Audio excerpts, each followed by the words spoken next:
मोदी जी के सदस्यता अभियान में कितने अपने कोड पे सदस्य बनाए हैं? 10,000 से ज्यादा। 10,000 से ज्यादा? हाँ, दिखा दे। बना लिए? अरे बना दिए हैं। आप हमको समझी कि हम मनीष जी को पकड़ के जो है थोड़ा सा नहीं वैसा वाला नहीं है। एक मिनट देख लीजिए, देख। अरे आप कैमरा से दिखा सकती है, देख लीजिए सदस्यता अभियान। देखिए मनीष भैया दिखा रहे हैं मोदी जी 10,160 मनीष भैया बनाए हैं। देखिए कम बनाए होते तो आज तो आप हमारा धोबला झाड़ देती। चलिए इसके लिए बहुत बहुत धन्यवाद आपके। पूरा जो आपके बिहार का जो मैटर चल रहा है 17वीं बीपीएससी को लेकर के, क्या उस पर कुछ बोलना चाहेंगे? उस पे काहे नहीं बोलेंगे, उस पे एकदम बिल्कुल बोलेंगे। क्या कहना चाहेंगे? सरकार अच्छा काम की है और इतिहास में पहली बार जो है, बिहार के इतिहास में पहली बार 2000 वैकेंसी आया। इतना वैकेंसी कभी नहीं आया, लेकिन कुछ शरारती तत्व जो है बापू परीक्षा केंद्र में जो है घुस गए थे और उन लोगों ने हंगामा किया, साजिश किया। उन सभी को रडार पे लिया गया है, वो सभी को पकड़ा जाएगा और स्टूडेंट के साथ न्याय होगा। एक भी स्टूडेंट के साथ अन्याय नहीं होगा, सबके साथ न्याय होगा। तो चाह रहे हैं कि री एग्जाम हो? देखिए छात्रों का मांग जो है, एक सेंटर बापू जो हाँ सुनिए, जो छात्रों का मांग है उनका मांग जो है बीपीएससी कमेटी के पास जाएगा और जो भी होगा उचित निर्णय जो है बीपीएससी कमेटी के द्वारा लिया जाएगा। किसी भी छात्र को प्रताड़ित नहीं किया जाएगा और सबको इंसाफ मिलेगा। एक तरफ भैया बीपीएससी बोलती है कि कुछ गड़बड़ नहीं हुआ है, हाँ। और दूसरे तरफ कहती है कि उस सेंटर को कैंसिल कर दिया जाएगा, हाँ। मतलब बापू परीक्षा केंद्र। अगर बीपीएससी बोल रही है कि उस सेंटर को कैंसिल किया जाएगा तो कहीं नहीं तो कहीं उस सेंटर पे कुछ तो धांधली हुआ होगा, इसलिए वो सेंटर कैंसिल होगा। तो बस मैं इतना ही कहूँगा कि छात्रों के हक में जो है फैसला आना चाहिए। छात्रों के साथ हम लोग हैं, छात्रों के साथ में है, यानी कि कैंसिल एग्जाम होना चाहिए। छात्र का जो मांग है उनके मांगों को पूरा किया जाना चाहिए। छात्रों का मांग है, अभी देखिए गर्दनी बधाना पड़ सकता है। मैं क्या बोल रहा हूँ कि छात्रों का जो मांग है उनके मांग को पूरा किया जाना चाहिए। चलिए तो अब क्या कहते हैं बिहार में जो है तो जो सब लोग कह रहे हैं, सब आज पूछ लीजिएगा, सदस्यता अभियान से लेके बीपीएससी से लेके और क्या बेरोजगारी पे मैं बोल देना चाहता हूँ। बेरोजगारी पे पूरे भारत में सबसे ज्यादा सरकारी नौकरी में वैकेंसी अभी बिहार में आया है। आप किसी भी राज्य को, केरल से उठा लीजिए, कश्मीर तक चले जाइए, गुजरात से जो है अरुणाचल प्रदेश तक चले जाइए, सबसे ज्यादा वैकेंसी जो है अभी बिहार में आया है। सबसे ज्यादा सरकारी नौकरी में वैकेंसी जो है अभी। मोबाइल तो ठीक से पकड़ लीजिए बहन जी।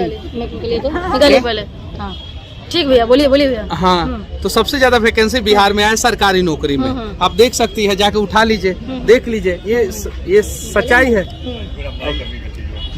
पूरा निकाल ही लेते हैं, सोचे कि यहाँ पर निकालते नहीं है ना, इसीलिए निकालते हर जगह पे। तो उधर चलिए करिए ना। ये जो है दोस्तों मनीष भैया यहाँ पर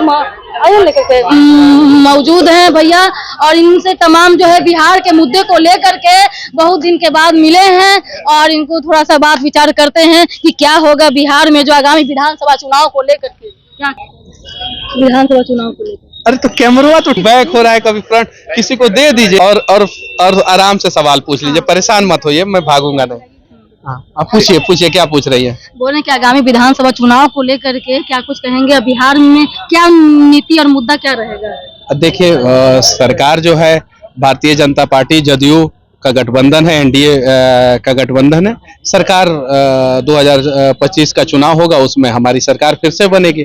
तो ये जो डबल इंजन की सरकार है इस बार 225 के पार नारा लगा हुआ है, क्या कहेंगे इसको? तो एकदम बिल्कुल, हम लोग तो एक छोटे कार्यकर्ता हैं, हम लोगों को का एक लिमिटेशंस होता है और उस लिमिटेशंस हमें जो पता रहता है उसी पे हम लोग बात करते हैं। तो हमारे जो शीर्ष नेतृत्व के जो नेता हैं वो जो कहेंगे उस हिसाब से हम कार्यकर्ता काम करेंगे। तिरहुट को लेकर के आप जानते होंगे कि एमएलसी का जो चुनाव में जो बिजवासी जी जो निर्दलीय जीत गए हैं। देखिए हम वहाँ से जदयू चुनाव फाइट किया था और हम भारतीय जनता पार्टी के हैं, तो हम भारतीय जनता पार्टी के बारे में ज्यादा जानते हैं। जदयू का वो इंटरनल मैटर है, जदयू के इंटरनल मैटर पे हम कुछ नहीं बोल सकते। अच्छा, तो आप हर जगह जाते हैं, आपका हर ट्रेंडिंग में रहता है, सारा चीज वायरल है, तो कहीं गर्दनी पर धरना स्थल पर क्यों नहीं जाती? इसमें आपका जो है दीदी रसोईया, एएनएम, जीएनएम, जीविका लोग परेशान है और 33 शिक्षक है जो गेस्ट टीचर के मामले में पूरे मुद्दे पर है, प्लस में वेतनमान अनुदान जहाँ बुलाया जाता है वहाँ जाते हैं, ऐसा नहीं है नहीं जाते हैं। सुनिए, जहाँ बुलाया जाता है वहाँ जाते हैं, ऐसा नहीं है नहीं जाते हैं। लेकिन समस्या क्या है कि कभी कभी कुछ जगहों पे अगर हम लोग जाते हैं और वहां पे नहीं बुलाया गया रहता है तो हम लोग खुद फंस जाते हैं, और जब फंस जाते हैं तो जेल चले जाते हैं, तो दिक्कत होता है। तो आप बुलाइए, आप तरीका से सिस्टमेटिक ढंग से बुलाइए, हम आएंगे आपके पास। अगर आप नहीं बुलाइएगा तो अगर हम चले गए और वहां पे आप बोलिएगा कि राजनीति करने मनीष कश्यप आ गए हो, तो फिर हम क्या करेंगे? तो आप ढूंढिएगा, आपको अगर जेन्युइन समस्या है हम आएंगे जरूर। तो पुल पुलिया को लेकर के आपका हर एक मुद्दा रहता है, लेकिन एजुकेशन को लेकर के क्या कुछ कहेंगे? आपने एनटीपीसी आरआरबी का मुद्दा देखा होगा, मनीष कश्यप ने उठाया था। पिछली बार बीपीएससी का पेपर लीक हुआ था, उस समय भी मनीष कश्यप ने आवाज उठाया था। इस बार भी बीपीएससी के छात्रों का जो मांग है, मैं चाहता हूं कि उनकी मांगों को पूरा किया जाए। तो स्टूडेंट के लिए हम लोग लड़ते हैं। पहले भी यूनिवर्सिटी में आपको पता होगा, छपरा यूनिवर्सिटी में सीनेट का बैठक चल रहा था, मैं घुस गया। मेरा वीडियो राज्यपाल महोदय तक पहुंचा और राज्यपाल महोदय बहुत अच्छा काम कर रहे हैं कि अभी बहुत सारे यूनिवर्सिटियों का वीसी उस समय बदला गया, परीक्षा कंट्रोलर बदले गए और जो यूनिवर्सिटियों का सेशन लेट चल रहा था, अभी धीरे धीरे यूनिवर्सिटी का सेशन टाइमली हो रहा है। तो हम एक छोटे कार्यकर्ता हैं, हमारा जो लिमिटेशंस है उस लिमिटेशंस को हम भूल नहीं सकते और उस लिमिटेशंस के हिसाब से हम अपना काम करते रहते हैं। भैया डोमिसाइल को लेकर के आपको क्या सोच है? बिहार में जो मांग कर रहे हैं डोमिसाइल को लेकर। देखिए, बिहार के छात्रों के हक में जो है फैसला होना चाहिए। बिहार के छात्र भी दूसरे राज्य में जाके एग्जाम देते हैं, जैसे झारखंड में, बंगाल में, उड़ीसा में, उत्तर प्रदेश में और भी बहुत सारे जगहों पे। तो एक सेंटर के द्वारा, केंद्र के द्वारा एक ऐसा नियम लगा देना चाहिए कि हर जगह जो है एक सेम नियम हो।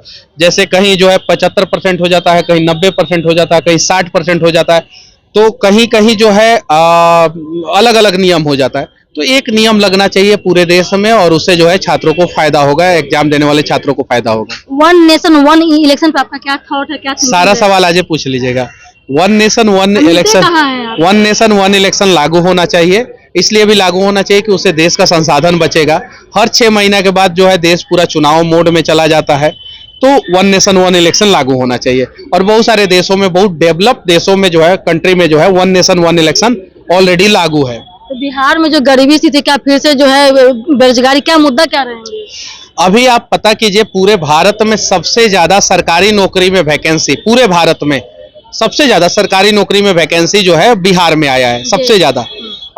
केरल से लेके कश्मीर चले जाइए और गुजरात से लेके अरुणाचल प्रदेश चले जाइए, भारत के जितने भी राज्य है उसमें सबसे ज्यादा सरकारी नौकरी में वैकेंसी बिहार में है।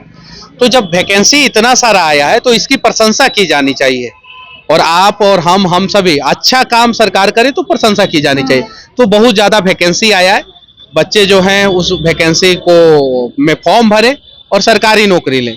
हालांकि सिर्फ सरकारी नौकरी देने से जो है बिहार में बेरोजगारी खत्म नहीं होने वाली है, तो प्राइवेट फैक्ट्री के लिए भी प्रयास किया जाना चाहिए। नितिन गडकरी जी और केंद्र सरकार के द्वारा, मोदी जी के द्वारा लगातार जो है बिहार में जो है सड़कें बनाई जा रही है, सड़कों के किनारे जो है इंडस्ट्रियल कॉरिडोर को डेवलप किया जा रहा है, जिससे बिहार के युवाओं को रोजगार मिल रहा है।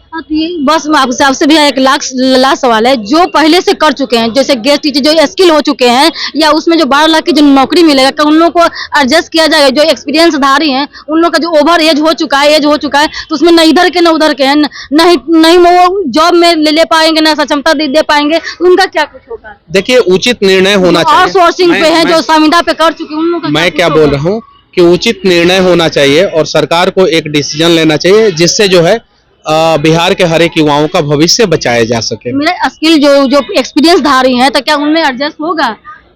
वो तो जो ऊपर के बड़े नेता हैं, शीर्ष नेता हैं, वो लोग निर्णय करेंगे।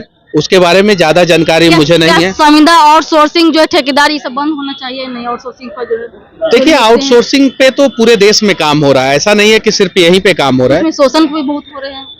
तो आप जो है वो नौकरी मत लीजिए, आप बढ़िया नौकरी कीजिए, और आउटसोर्सिंग पे तो काम होगा ही। पूरे देश में आउटसोर्सिंग पे काम हो रहा है। संविदा होगा नहीं होगा, है ये जनरल हर जगह है, सुविधा है, लेकिन सरकारी नौकरी में भी सबसे ज्यादा वैकेंसी आया है, तो जिसको वहाँ पे दिक्कत है वो तो यहाँ पे वैकेंसी में फॉर्म भरे और यहाँ नौकरी ले सके। पर प्राइवेट कंपनियां भी अपने मनमानी रूप से जो है एम्प्लॉय को जो शोषण करती है, वो नहीं होना चाहिए। प्राइवेट कंपनियां जो है मनमानी तरीके से एम्प्लॉय का जो शोषण करता है, उस पर एक नियम लगना चाहिए और उस पर रोक लगाया जाना चाहिए। चलिए, बहुत बहुत धन्यवाद। मेरे चैनल में लास्ट क्या कुछ करना चाहिए? डीके एक्सप्रेसवे, क्या डीके एक्सप्रेसवे क्रांतिकारी स्वर में डीके एक्सप्रेसवे जो यूट्यूब चैनल है उसको आप लोग सब्सक्राइब कीजिए, फॉलो कीजिए।